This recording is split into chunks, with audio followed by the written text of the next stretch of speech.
우리는 지난주까지 학개서의 말씀을 살펴봤습니다. 학개서 말씀의 핵심이 성전 중심의 삶을 회복하라라는 말씀입니다. 그렇다고 한다면 구체적으로 성전 중심의 삶을 회복하는 것이 무엇인가에 대해서 오늘 야고보서의 말씀을 통하여 살펴보려고 합니다. 최근 유퀴즈에서 본 한 영상이 있습니다. 라오스에 10년째 학교를 세워가고 있는 한 약사분의 사연이 소개되었습니다. 이 약사분이요, 라오스에 여행을 가서 식당을 방문했는데 그 식당에 엄마를 따라 나온 5살에서 6살 정도 되어 보이는 아이를 만났다고 합니다.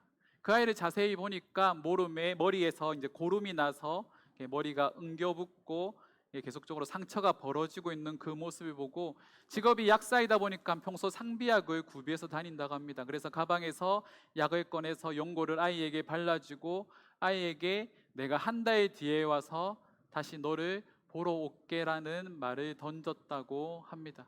그렇게 해서 정말 한 달 뒤에 그 나이가 어떻게 되었는지를 보러 라오스에 갔다고 합니다. 그 아이와의 만남을 시작으로 그분이 이 라오스와 인연을 맺게 됐는데, 그렇게 해서 섬김 시간이 10년이 되었다고 합니다.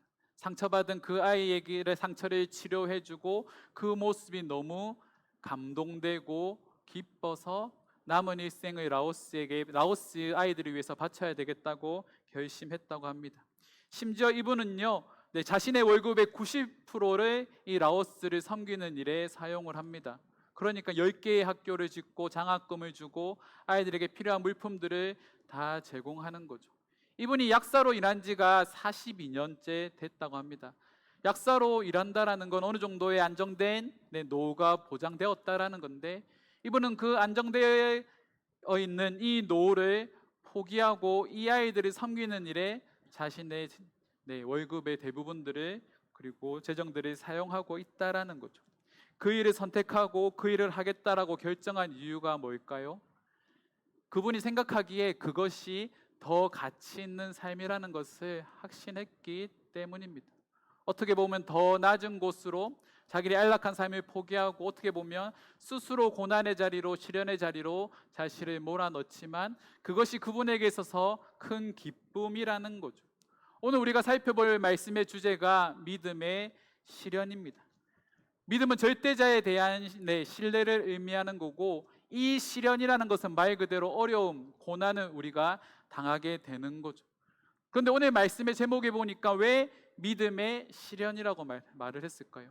우리가 믿음을 가진다라는 건 고난을 당하지 않기 위해서, 이 고난을 극복하기 위해서 우리가 믿음을 가지는 건데, 오늘 말씀에 보면 믿음이 우리를 시련의 자리로 인도한다라는 그런 역설적인 표현을 사용하고 있다라는 겁니다. 오늘 말씀을 통해서 이 믿음의 시련이라는 의미에 대해서 함께 생각해 보기를 원합니다. 우리 1장 2절 3절 말씀 우리가 함께 읽겠습니다. 내 형제들아, 너희가 여러 가지 시험을 당하거든 온전히 기쁘게 여기라.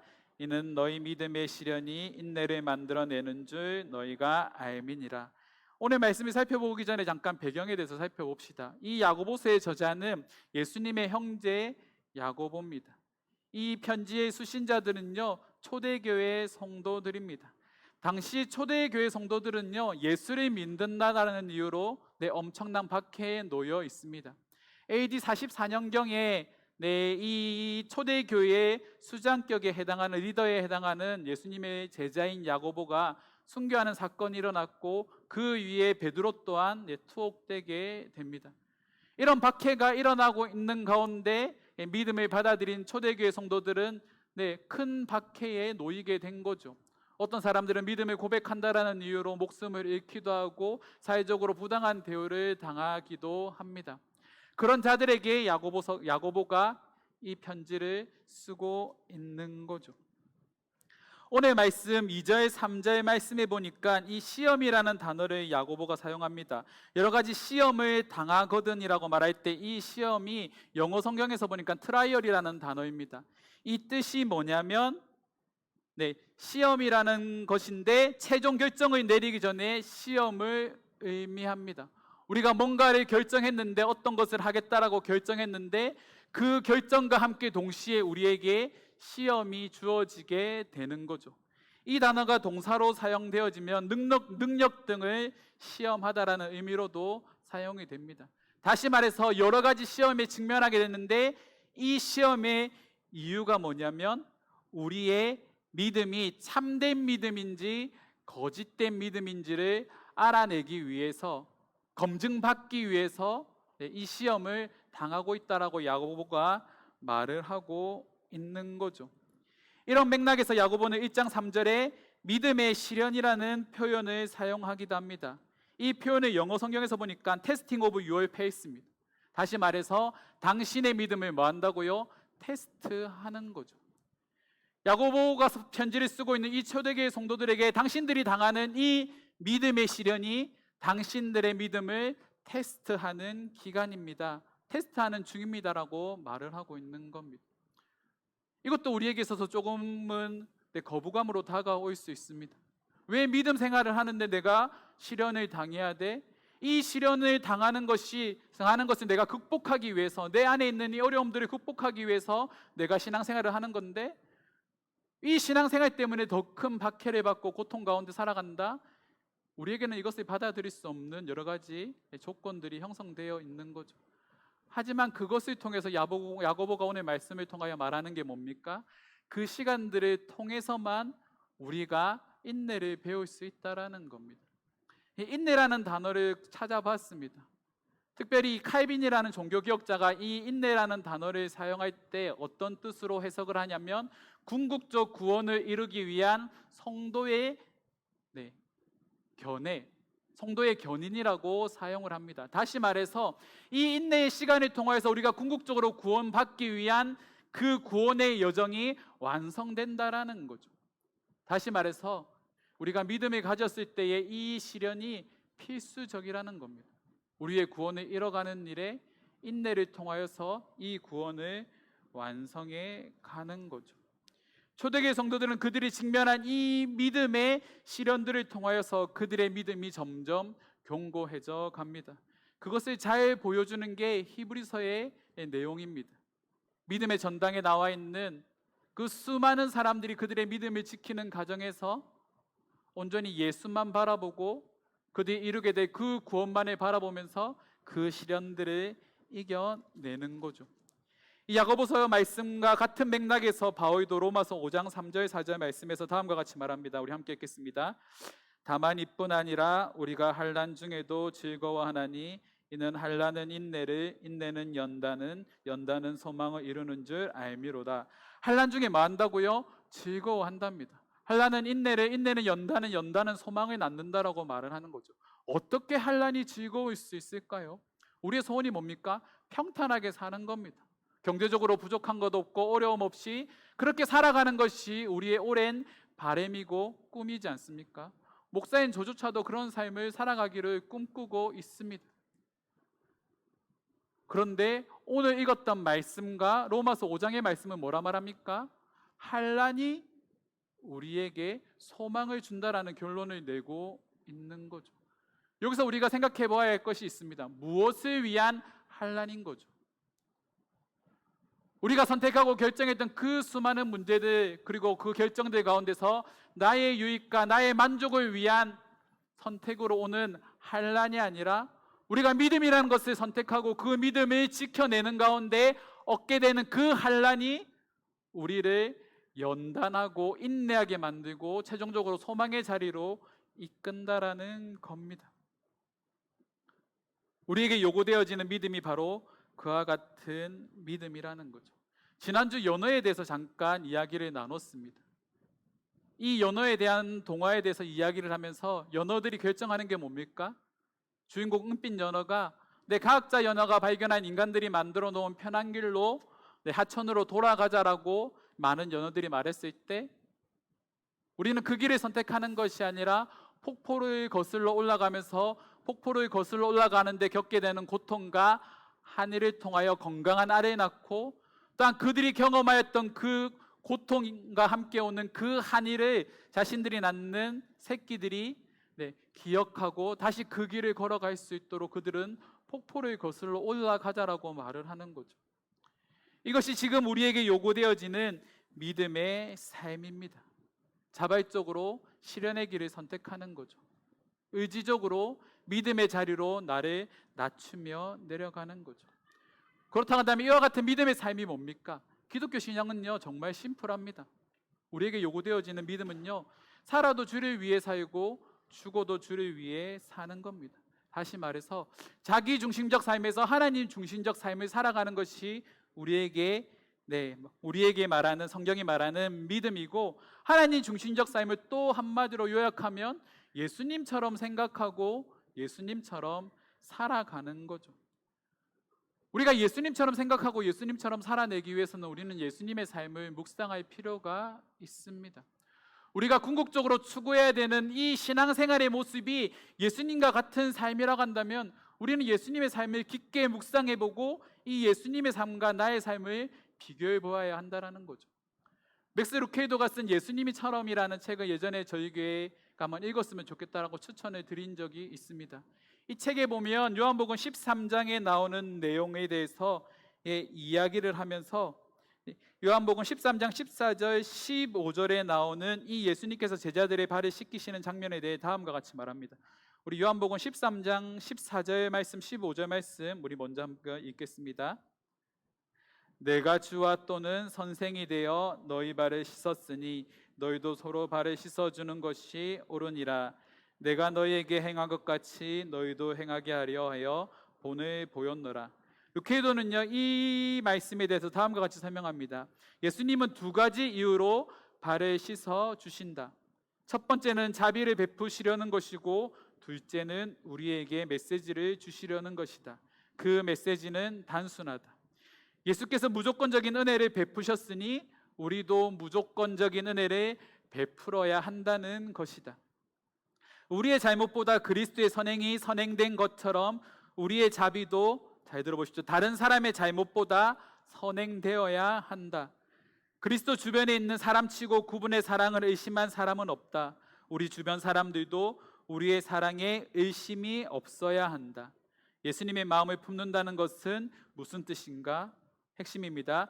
예수님이 꿇어앉으신 것처럼 우리도 꿇어앉아 꼼짝없이 매인 사람들의 더러운 부분을 만져주고 사랑 없는 그들을 사랑으로 씻어주는 것이다. 우리에게 요구되어지는 믿음이 뭐라고요? 예수님이 꿇어앉으셔서 제자들의 발을 씻기셨던 것처럼 꼼짝없이 매인 사람들의 더러운 부분을 만져주고 사랑으로 그 사람들의 발과 마음을 씻어주는 것이 우리에게 요구되어지는 믿음의 삶이라는 겁니다. 예수님의 삶을 조금 더 묵상해 봅시다. 예수님은 인간의 육체를 입고 오시는 순간부터 인내의 삶을 사셨습니다. 심지어 그분의 인내의 삶은요, 최종적으로 십자가에 못 박혀 죽으시는 삶으로까지 나아가게 됩니다. 왜 예수님께서 그와 같은 십자가의 삶을 선택하셨을까요? 히브리서 12장 2절 말씀에 보면 다음과 같이 말합니다. 믿음의 주여 또 온전케 하시는 이인 예수를 바라보자.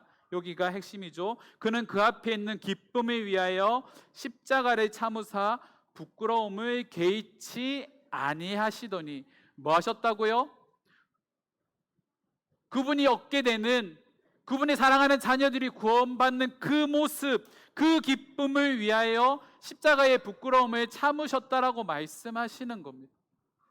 그 일을 위해서 십자가를 지셨고 지금도 그 일을 위해서 하나님 우편에서 우리를 위하여 기도하고 계시다라는 거죠. 그것이 우리가 바라보아야 되는 예수님의 삶의 모습이고 우리가 닮아가야 하는 예수님의 삶의 모습이라는 겁니다. 우리가 그와 같은 삶의 자리로 나아가야 합니다. 지금도 세상 가운데 고통 가운데 매여 있는 수많은 사람들을 향하여서 그들의 상처를 사랑으로 씻어줄 수 있는 은혜의 자리, 믿음의 실현의 자리로 우리가 나아가야 하는 거죠. 그리고 그 가운데서 인내해야 합니다. 야고보서 1장 4절은 다음과 같이 말합니다. 함께 읽겠습니다. 인내를 온전히 이루라. 이는 너희로 온전하게 구비하여 조금도 부족함이 없게 하려 함이니라. 온전함을 이뤘을 때 어떤 역사가 일어나나요? 부족함이 없게 된다라는 거죠. 이것이 우리가 지향하고 바라봐야 되는 믿음의 삶이라는 겁니다.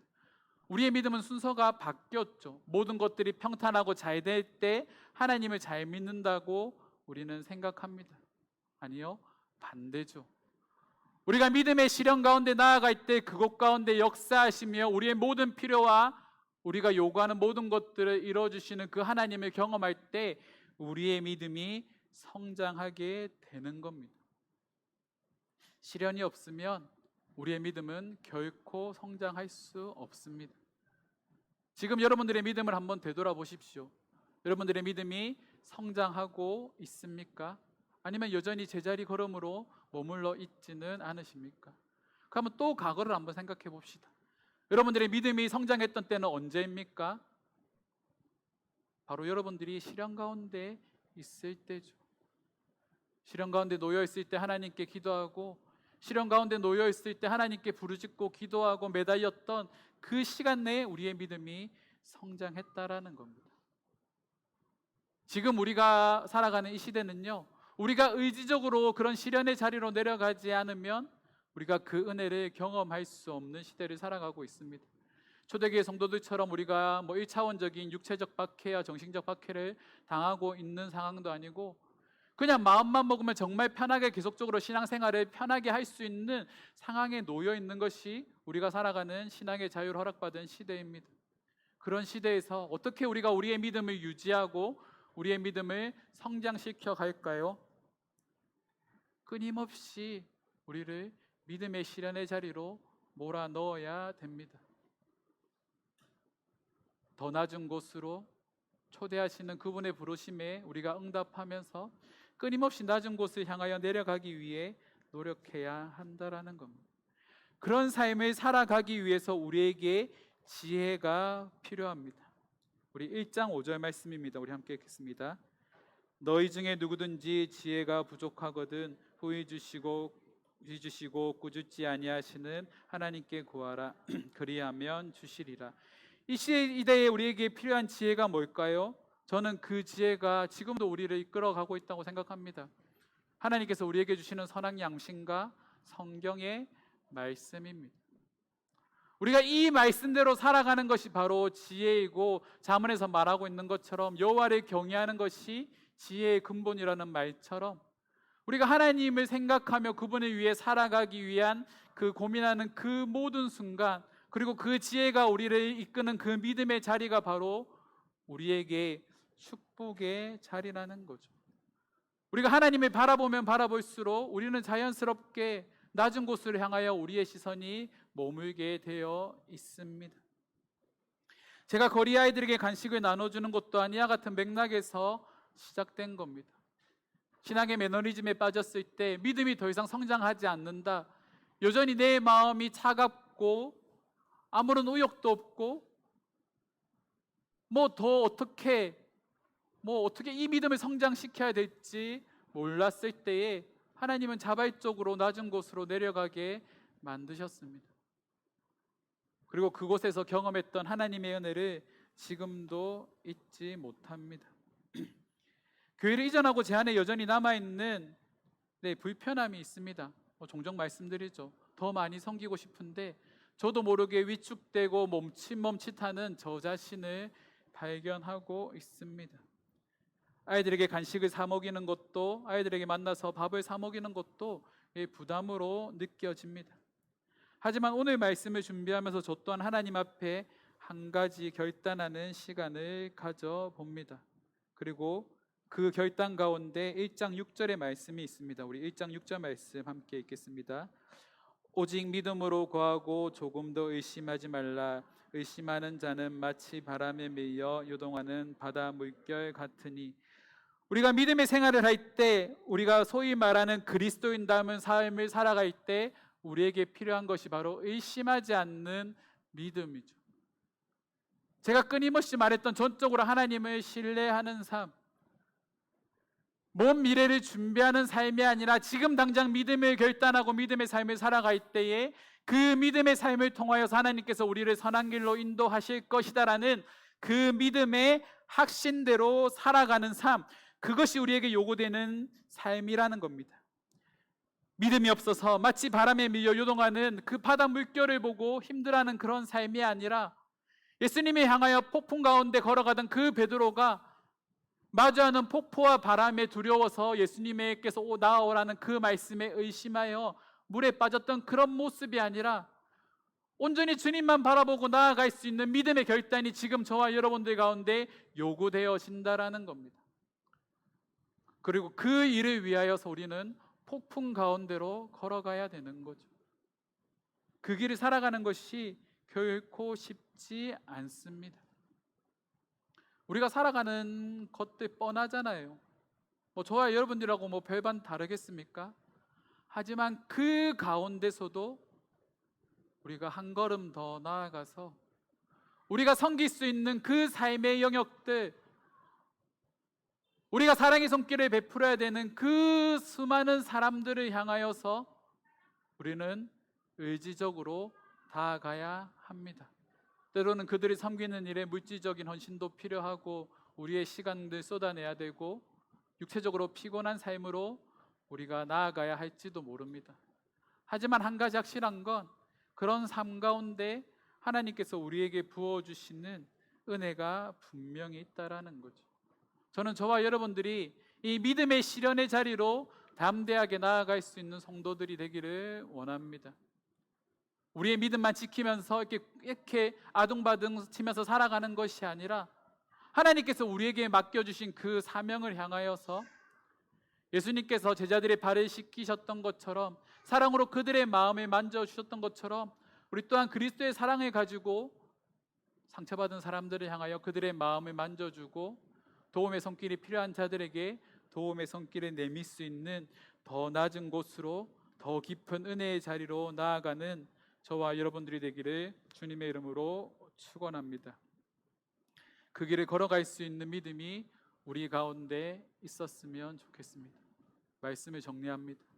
지금 우리에게 필요한 요구되어지는 참된 믿음은 스스로 자발적으로 의지적으로 낮은 자리, 세상 사람들이 말하는 고난의 자리로 나아가는 겁니다. 그 일을 위해 우리가 함께 나아가기를 소망합니다. 그 길이 비록 좁고 협착한 길이라고 할지라도 그 길 끝에 우리에게 생명을 주시고 그 길 끝에 우리에게 궁극적 구원을 이루어 주시는 그 하나님을 우리가 온전히 붙들며 나아가길 원합니다. 성도의 견인, 인내를 통한 성도의 견인,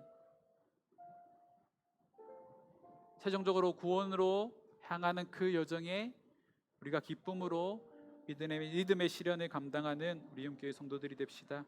이 시간 우리 함께 기도하며 나아가기를 원합니다. 하나님, 내가 나의 신앙생활을 되돌아보니 지금까지 넓고 편한 길을 향해서만 걸어가고 있습니다. 하나님을 사랑한다고, 하나님을 믿는다고 말하지만 여전히 나의 육신적 평안함과 나의 물질적 평안함을 추구하며 살아가는 나의 모습들이 있었습니다. 하지만 이제 우리가 한 걸음 더 나아가기를 원합니다. 주님을 위하여서 믿음의 실현의 자리로 나아가게 하여 주시옵소서. 다른 사람들의 발을 씻기고 사랑으로 그들의 아픔을 씻어내는 삶을 살아가게 하여 달라고 우리 함께 기도하며 나아가도록 하겠습니다.